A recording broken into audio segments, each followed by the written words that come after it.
I don't know if I care enough about Dune to not have Paul Atreides as our vehicle through the Dune universe. You know what Okay, I'm trying to say? I do. I think the concept's cool enough, but my problem is like all this was just like Easter eggs. Like nothing changes at 10,000. You can't give us like This is something different.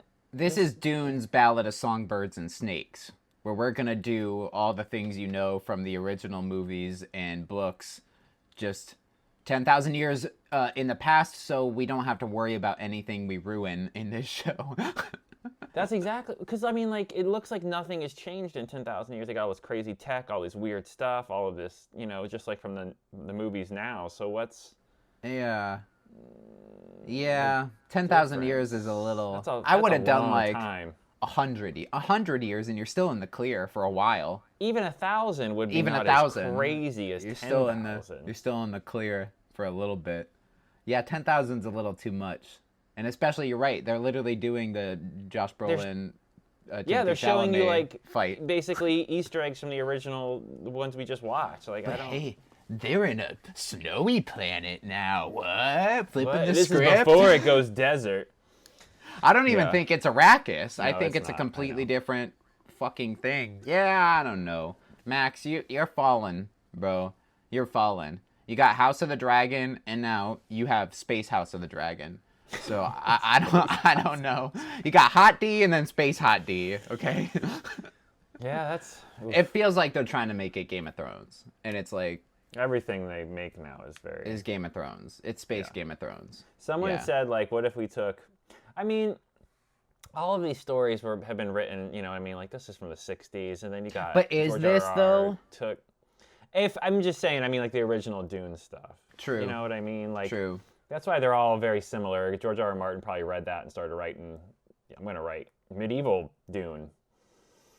Medieval You know. Dune, yeah. Yeah, that was like the influence for that anyway. That's But like, you know what I mean? Yeah, Yeah. the Game of Thrones stuff, because that was, I know it's supposed to be based on Lord of the Rings, but man, the whole house is trying to kill each other over titles sure feels more like oh, Game of Thrones Okay. based on Dune. Dune Prophecy is not a new or original story. Dune Prophecy is based on Great Schools of Dune trilogy, co-written by Frank Herbert's son, Brian Okay. Herbert, and Okay. Well, Kevin then- J. Anderson. There you go. So, all right, It's in the family. okay, Counts. that's fine. I didn't know if it was Max or Warner Brothers trying to do something new that they'll just cancel in 3 years. David anyway. Zaslav's Dune Prophecy. Yeah, no, I know Yeah. what you mean. Yeah. Yeah, yeah, right, yeah. You know exactly what I'm talking about. It's already on its 4th showrunner. Ouch. That's not good. That is 6-episode season. Yeah.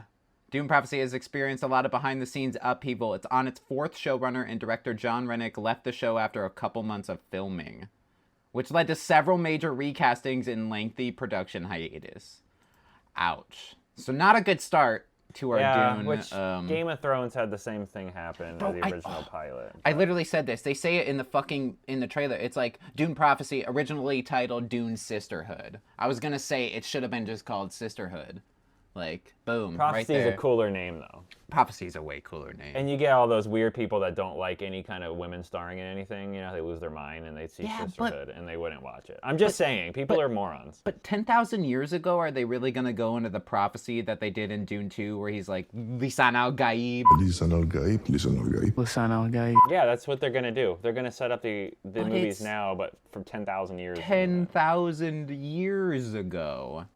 I guess to try to give you weight, as that's why the prophecy is so important and how long it's been and how I don't know. Yeah. Dune 2, streaming today, if we're posting this today, May 21st, on HBO Max. So if you haven't seen Dune 2, head on over there to watch 1 and 2. I highly recommend those films. I don't know about this show. Also, only being 6 episodes doesn't really give you a lot of time to accomplish much. No, I mean, they should be like 45 minutes to an hour. 45 minutes to an hour. It's HBO. They better be. Mark Strong's the only one I recognize on this cast list here.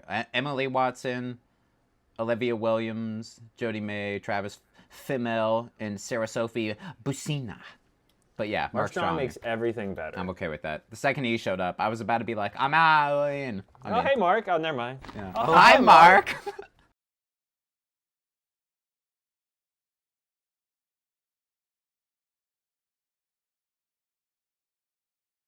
I don't even know why you clicked on this if you haven't watched the show yet. So go watch the show, come back here, and then we'll talk business. All right, cool.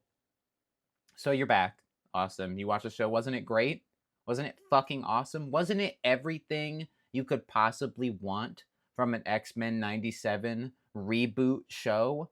I mean, they gave you every single thing that you wanted to happen in the 90s that they thought they couldn't do for some reason, probably because it was more of a kid skewed show, whereas this one is definitely more for the grown-ups.